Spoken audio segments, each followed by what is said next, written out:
Hey guys, thank you so much for joining me in another video. So whenever there is a story, a topic around handbags, I'm always intrigued. And there was a recent article from Fashion United discussing counterfeited bags, some of the most counterfeited bags. And they specifically cite this report from Entropy, which is an AI-powered authenticator. And they have a report called The State of Fake, which details some of their most faked bags. Now, of course, on this channel, I'm not here to promote fakes. That's not what this channel is about, but I thought this was a worthy topic to discuss today. Again, this report comes from Entropy, and this is an authenticator that I know a lot of secondhand, pre-loved companies use. I've heard, again, mixed reviews. Ultimately, I think it's just really hard to be 100% accurate. Even Entropy claims they have a 99.1% accuracy rate. Of course, they use AI technology, which still makes me prefer to have a second opinion always when authenticating goods. I always think it's just good to have a second opinion in general, Entropy or not, but that's not the topic of this video. We're here to talk about the report from Entropy. But what I found really interesting was to learn about the specific brands in this report, some of the most authenticated brands, some of the most authenticated submissions. And here we actually have a list of the top 5 most authenticated brands and the products most authenticated. I thought this was an interesting list here. So in 5th place, it's actually Dior. The specific bag that is most often authenticated is the Lady Dior. Historically, the Lady Dior is probably their most classic, most sought after.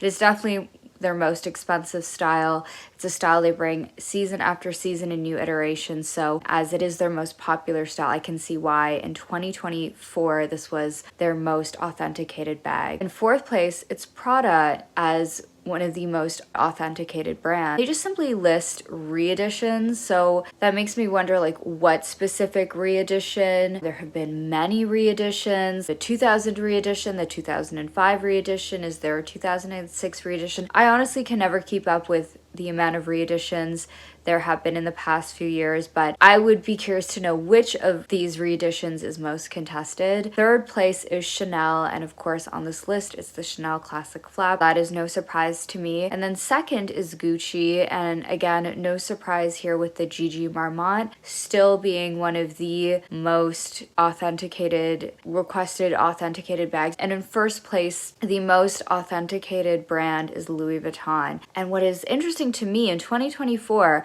the most authenticated style from Louis Vuitton, it was not the Neverfull, it was not the Speedy, but it was the On The Go. That's quite surprising to me. Maybe there's just like a huge influx of fake On The Goes on the secondhand market, but they also list, while there are brands and products that have had the most submissions for authentications, what is also interesting in this report is the list of the brands according to their data, where these are actually the most faked bags. So these aren't just submissions, people requesting authentications, but these were the 5 most faked brands. So in 5th place was Saint Laurent, 4th place was Chanel, 3rd place was Gucci, 2nd place Prada, which was at 14.42%, and then 1st place was Louis Vuitton at 32.76%. They also said how Goyard was one of the most counterfeited brands by volume, specifically setting the Saint Louis tote. But there were some other really interesting points about the counterfeit industry, and apparently this counterfeit global economy is worth $464 billion, or 2.5% of world trade, which is comparable to the GDP of entire countries like Belgium or Austria. It's also fascinating in the report how they go through which brands in each country are the most faked. For instance, Louis Vuitton being the number 1 in the Americas. In Japan, it's Prada. In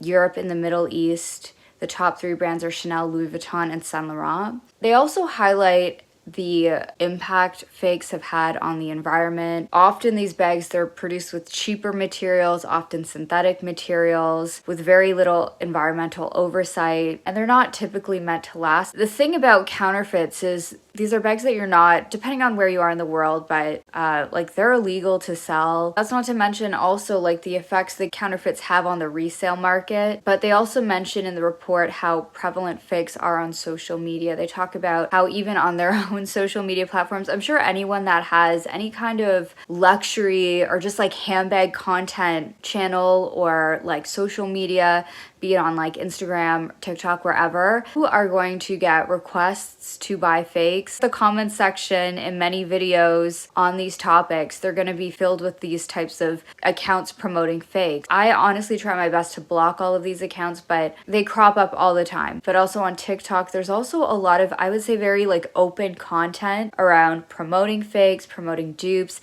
anything on that spectrum. We're specifically talking about in this article fakes, counterfeits, but this article also mentions the rise in the popularity of dupes, how popular it is on TikTok, and how it's kind of been a workaround, a way in which brands can in essence sell products that look like the real thing, but they don't necessarily have the branding. Or there's going to be like small subtle changes about the product, like the Walmart Birkin. It may come with like a strap or something, changes in the design of the bag, but they look quite close to the real thing. There is like a rise in dupe culture and dupes being promoted on TikTok, even on YouTube. But what's also interesting is when they talk about dupes, they specifically state the customer is on the joke, and that's new. It gives counterfeiters something that they've never had before, an audience that plays along. And the article also states it's almost an act of rebellion. Consumers are basically saying, these prices don't work for me, this economy doesn't work for me, but I want what I want. Why should I deprive myself? That's why we've got this rise in dupes. Very highly inspired, but not quite replicas or counterfeits. As the report states, the line between dupe and fake luxury is blurry, and IP laws have struggled to keep pace with the dupe boom, leaving brands vulnerable to imitation with limited legal recourse. But the reports also state how 1 in 3 counterfeits are bought somewhere other than where they were first spotted, and there is what's called the cross-platform hustle.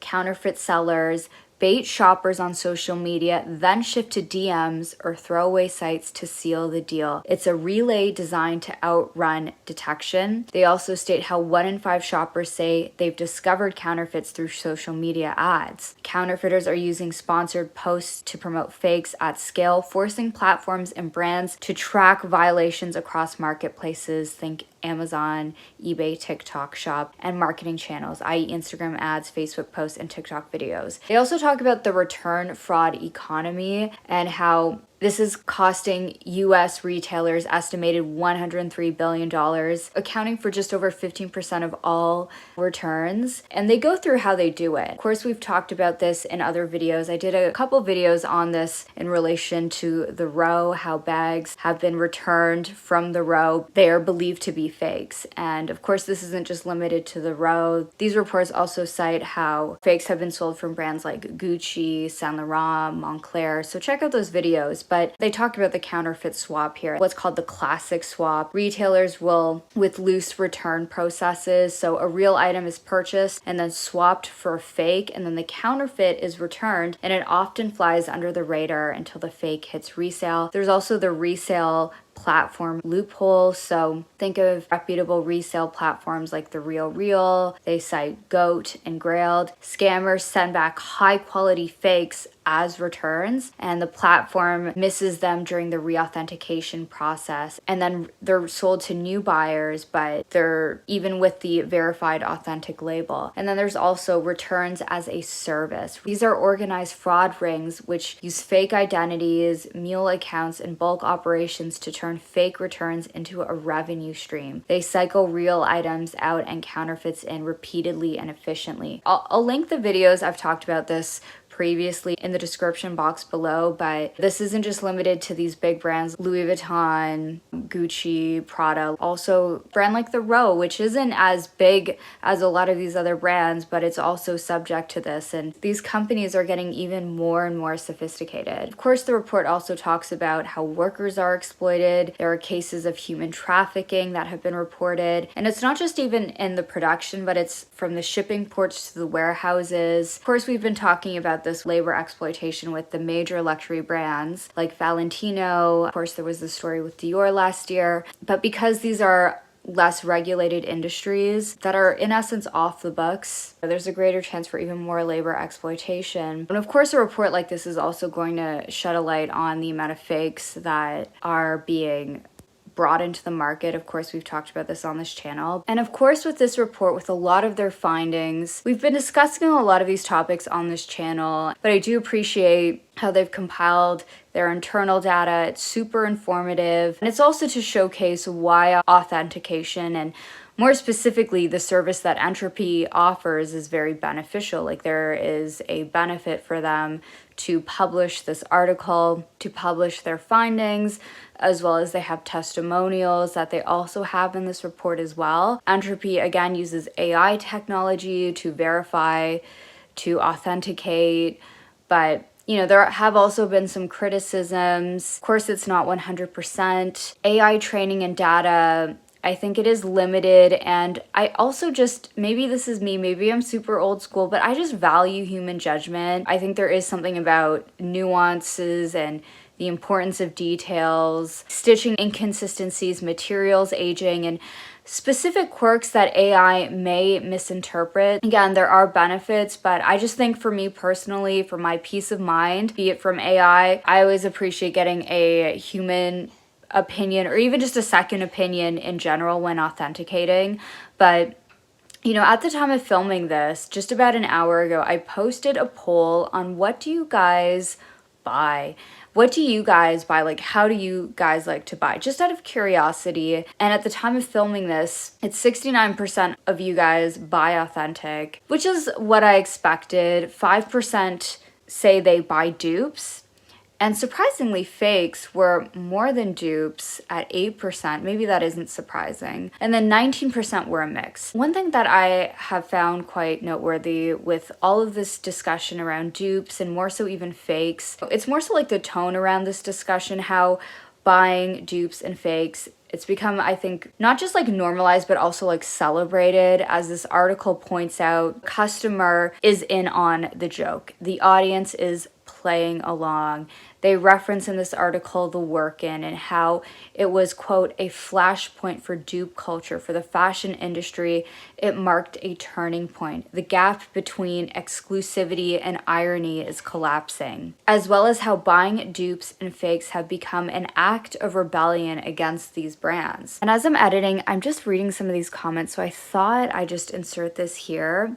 This comment, I buy authentic but vintage, and if the item is a bit dinged up, all the better so I can wear it in peace. Next comment, I don't usually, I think they mean buy designer, I don't care to. Next comment, I normally buy pre-loved unless it's something that I am really interested in. Next comment, authentic always, direct. I don't want to feel or look like Carrie and Samantha at those soulless bags in the trunk like on Sex and the City episode in LA. Just doesn't fit right with luxury. And then also a mix of reals and fakes, fake trendy pieces and real classic pieces. You don't just buy high-end clothes, you buy a mixture of low ends too. Just like you don't only eat at Michelin star restaurants. I always like to hear from you guys. That's why I like to do these polls and get your perspective. But yeah, that's my video for today. Thank you so much for joining me in another one, and I hope to see you in the next one. Bye!